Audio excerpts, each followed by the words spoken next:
Hello everyone. First, we see introduction of integration. Integration is an inverse process of differentiation. Integration he inverse process आहे differentiation. It has many applications in geometry, natural and social sciences.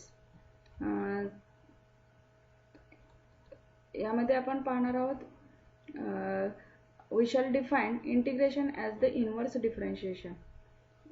Integration ची definition बघणार आहोत. Let f of x be a continuous function defined in certain interval. f of x हे एक continuous function असेल. if there exists a function phi of x, तिथे एक function phi of x असे exist होत असेल, d by dx of phi of x is equal to f of x.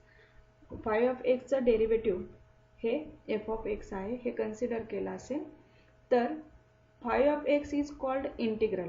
बघा, ज्या फंक्शनचा आपण डेरिव्हेटिव्ह काढणार आहोत त्या फंक्शनला काय म्हणायचं आहे, इंटिग्रल.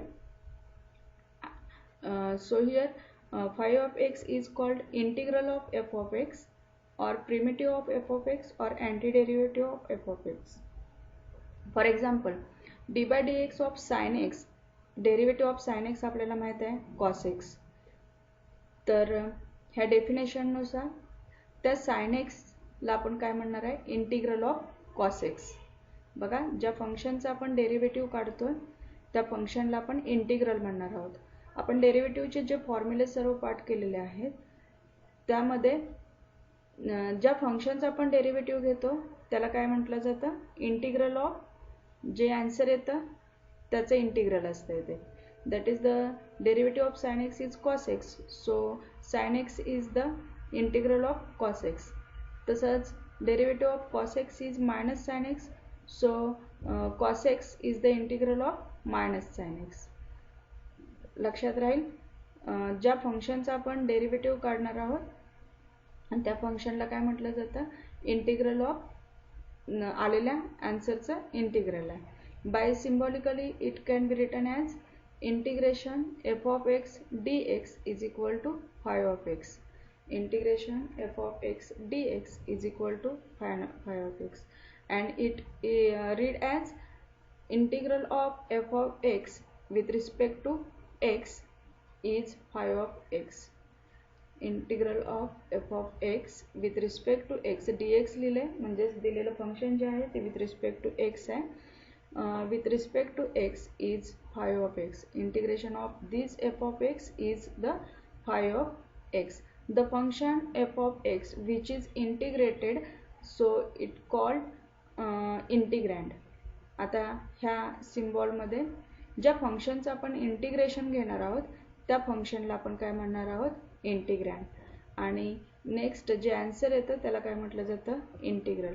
बघा, इंटिग्रेशन हे साइन असेल आणि f of x dx is equal to phi of x. So integration मधला हा जो f of x असतो त्याला काय म्हटलं जातं, इंटिग्रँड. आणि phi of x ला काय म्हटलं जातं, इंटिग्रल. हा आहे function integrand and this is the integral. The symbol integration dot dot dx means integration with respect to x. Integration dot dot dt means integration with respect to t. The symbol integration, हा जो integration symbol आलेला आहे तो सम yes पासून आलेला आहे. आपण पाहिलेलं आहे ते इंटिग्रेशन नथिंग बट समेशन असते. So this symbol is elongated from yes and the differential dx is written after the function in the integral symbol in order to denote the variable in terms which the function is to be integrated. Thus, integration f of t dt represents the integration of the function f of t with respect to t. Similarly, integration f of s ds represents the integration of f of s with respect to s. Since the integration and differentiation are the inverse process, so integration of the F of x D X आणि त्याचं जर परत derivative घेतलं तर आपल्याला original function F of X मिळते. For example D by D x of integration of cos X D X आता integration of cos X काय असणार आहे, साइन एक्स, आणि साइन एक्सचं परत इंटिग्रेशन काय डेरिव्हेटिव्ह काय मिळणार आहे, कॉस एक्स, म्हणजेच इथे तो ओरिजिनल फंक्शन काय मिळते, कॉस एक्स मिळते. So d by D x of integration f of x D x is equal to काय असते, एफ ऑफ एक्स. नाव next point is indefinite integration or general integral. If phi of x is the integral of f of x, then phi of x plus c is also an integral of f of x, where c is the some arbitrary constant. Because d by dx of phi of x is equal to f of x implies that derivative d by dx of phi of x plus c is equal to f of x. बघा इथं काय लिहिलेलं आहे, एखाद्या फंक्शनचं derivative, समजा five of एक्सचं derivative हे जर एफ ऑफ एक्स असेल तर फाय ऑफ एक्स प्लस सीचं सुद्धा डेरिव्हेटिव्ह हे एफ ऑफ एक्सच असते. सी हा काय असतो, कॉन्स्टंट. तर फॉर एक्झाम्पल बघा, जर d by D x of sine x, आपल्याला माहिती आहे डेरिव्हेटिव्ह ऑफ साइन एक्स काय असते, कॉस एक्स. जर मी तिथं लिहिलं साइन एक्स प्लस कॉन्स्टंट घेतला मी 5 आणि त्याचं डेरिव्हेटिव्ह काढलं तर काय मिळणार आहे, D by D x of sine X plus 5. Sine एक्सचं डेरिव्हेटिव्ह काय असणार आहे, कॉस एक्स, आणि प्लस 5चं डेरिव्हेटिव्ह काय असणार आहे, 0. सो कॉस एक्स प्लस 0 काय येणार, कॉस एक्स. म्हणजे साइन एक्सचं डेरिव्हेटिव्ह कॉस एक्स आणि साइन एक्स प्लस सीचं साइन एक्स प्लस 5चं पण डेरिव्हेटिव्ह काय येणार आहे, कॉस एक्सच येणार आहे. बिकॉज ऑफ कॉन्स्टंटचं डेरिव्हेटिव्ह काय असते, 0. So from this we deduce that the integral of a function, कोणत्याही फंक्शनचे इंटिग्रेशन जे आहे ते युनिक नसते. If phi of x is the any integral, that is the येणारा answer of f of x असेल, then phi of x plus c is also its integral, and every integral of f of x can be obtained from phi of x plus c. So this phi of x plus c is called general integral or indefinite integral. इथं plus c जो add झालेला आहे तो लक्षात आलं का झालेला आहे, कारण की एखाद्या फाय ऑफ एक्सचं डेरिव्हेटिव्ह एफ ऑफ एक्स असेल तर फाय ऑफ एक्स प्लस सीचं पण डेरिव्हेटिव्ह हे एफ ऑफ एक्स असते. त्यामुळे इथं आपण phi of x plus c हेचे आपण इंटिग्रेशन घेणार आहोत, त्याला काय म्हटलं जातं, general integral or indefinite integral. So the indefinite integral is denoted as integration of f of x plus c f of x D x is equal to phi of x plus c. याचं integration फक्त phi of x न लिहिता काय लिहिणार आहे, plus C add करणार आहोत, आणि ह्या सीला म्हटलं जातं, c is called constant of integration. constant of integration. बघा, the indefinite integral, after solving the integration we have to add constant of integration. For our convenience we will take it c. For example, derivative of sin x is cos x, so integration of cos x is the sin x plus, आता फक्त cos x चे integration हे sin x न लिहिता काय लिहिणार आहे आपण, sin x प्लस c लिहिणार, कारण sin x प्लस c चं सुद्धा डेरिव्हेटिव्ह काय असते, cos x असते. So integration of cos x is nothing but sin x नसून काय लिहिणार आहे तुम्ही, sin x प्लस c लिहिणार आहे, त्यालाच काय म्हटलं जातं, इनडेफिनाइट इंटिग्रल. आता स्टँडर्ड फॉर्म्युले आपण पाहणार आहोत. D by D x of derivative of x काय असतं, 1. सो इंटिग्रेशन ऑफ 1चे इंटिग्रेशन काय असणार आहे, x plus c. D by D x of log एक्सचं डेरिव्हेटिव्ह काय असते, 1 upon x. So integration of 1 upon x is log x plus c. Derivative of e raise to x is e raise to x, so integration of e raise to x is e raise to x plus c. A raise to एक्सचं derivative a raise to x into log a, so integration of a raise to x is the log a raise to x divided by log a, कारण हा log ए जो आहे तो constant आहे, तो L H एसला गेल्यानंतर divide होईल आणि इथं फक्त आर एच एसला ए रेस टू एक्स राहील. So integration of a raise to x is a raise to x divided by log a. Similarly integration of x raise to n d x is x raise to n plus 1 divided by n plus 1 plus c. Integration of cos x is sin x. Integration of sin x is the minus cos x plus c. Integration of sec square x dx is tan x. Integration of cosec square x dx is minus cot x. Integration of sec x into tan x is sec x. Integration of cosec x into cot x is minus cosec x. Integration of 1 upon root 1 minus x square dx is sin inverse x. Integration of 1 upon root 1 minus square dx is equal to minus cos inverse x. Here integration of 1 upon root 1 minus square has two integration, sin inverse x plus c or minus cos inverse x plus c.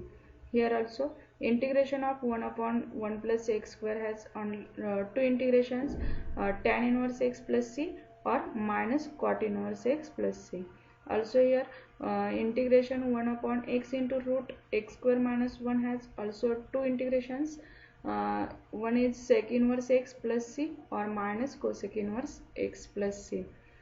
Some standard formula also, integration of tan x is the log of sec x plus c. Integration of cot x dx is the log of sin x plus c. Integration of sec x is the log of sec x plus c. Log of sec x plus tan x plus c. Integration of cosec x dx is the log of cosec x minus cot x plus c. Integration of 1 upon root a square minus x square is the sin inverse of x by a plus c. Integration of 1 upon a square plus x square dx is the 1 upon a tan inverse x by a plus c. Integration of 1 upon root x square plus a square dx is the log of x plus root x square plus a square mod complete plus c. 1 upon root integration of 1 upon root x square minus a square dx is the log of mod x plus root x square minus a square plus c. Integration 1 upon x square minus a square dx is the 1 upon 2a log of mod x minus a divided by x plus a plus c. Root integration of a square 1 upon a square minus x square dx is the 1 upon 2a log of a plus x divided by a minus x plus c. इथं 26 आणि 27 26 and 27 हा जो formula तो बघा, x square minus ए square variable square मधून minus ए constant square असेल तर इथं व्हेरिएबल एक्स मायनस ए असेल तीच इथं आपण न्यूमरेटरला टर्म लिहिणार आहोत, x minus a divided by x plus a. मात्र जर कॉन्स्टंट मधून जर व्हेरिएबल स्क्वेअर हा जर मायनस होत असेल तर हा ए मायनस एक्स जो आहे तो डिनॉमिनेटरला लिहिणार आहे, वरती राहील फक्त a plus x. Next formula, integration root a square minus x square d x is x by 2 root a square minus x square plus a square divided by 2 into sine inverse of x by a plus c. Integration root x square plus a square dx is equal to x by 2 root x square plus a square by 2 log of x plus root x square plus a square plus c. Integration root x square minus x square dx is equal to x by 2 root x square minus a square by 2 log of x plus root x square minus a square plus c. हे जे फॉर्म्युले दिलेले आहेत 30 फॉर्म्युले ते तुम्हाला पाठ करणे गरजेचे आहे. हे फॉर्म्युले पाठ असतील तरच तुम्ही एक्झाम्पल सोडवू शकाल. त्यामुळे हे फॉर्म्युले जे आहेत ते व्यवस्थित पाठ करून ठेवा. तुम्हाला डेरिव्हेटिव्हचे सर्व फॉर्म्युले माहीत आहेत, फक्त डेरिव्हेटिव्हच्या फॉर्म्युल्याचीच इन्व्हर्स प्रोसेस जे आहे ते काय असणार आहे, इंटिग्रेशन आहे. साधे साधे फॉर्म्युले आहेत, एक्स डेरिव्हेटिव्ह 1 असेल तर 1चे इंटिग्रेशन x असणार आहे, हे लक्षात लगेच यायला पाहिजे. त्यासाठी तुम्हाला डेरिव्हेटिव्हचे फॉर्म्युले पाठ असणं गरजेचं आहे. त्यामुळे प्रथम तुम्ही डेरिव्हेटिव्हचे फॉर्म्युले पाठ करा व्यवस्थित आणि त्याचीच रिव्हर्स प्रोसेस जी आहे ती इंटिग्रेशन असणार आहे.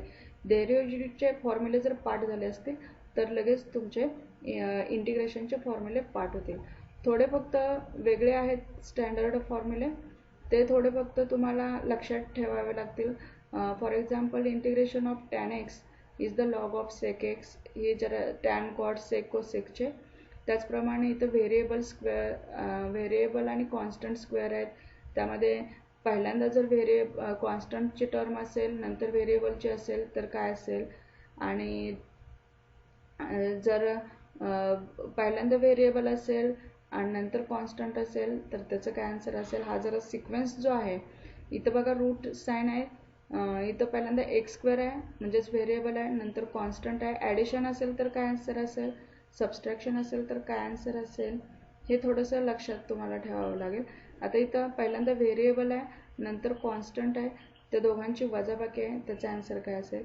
पहिल्यांदा जर व्हेरिएबलच्या ऐवजी जर कॉन्स्टंट असेल, नंतर व्हेरिएबल असेल तर त्याचं काय आन्सर असेल. असं थोडंसं टॅक्टने तुम्ही लक्षात ठेवा. फॉर्म्युले तुमचे जसजसे एक्झाम्पल असतील, जसजसं तुम्ही सोडवत जाल तसतसं वापरत जाल ते फॉर्म्युले, आणि त्यानुसार ते फॉर्म्युले पाठ होतील. पण मात्र दररोज हे फॉर्म्युले थोडा वेळ का होईना पण पाठ करा तुम्ही. ओके.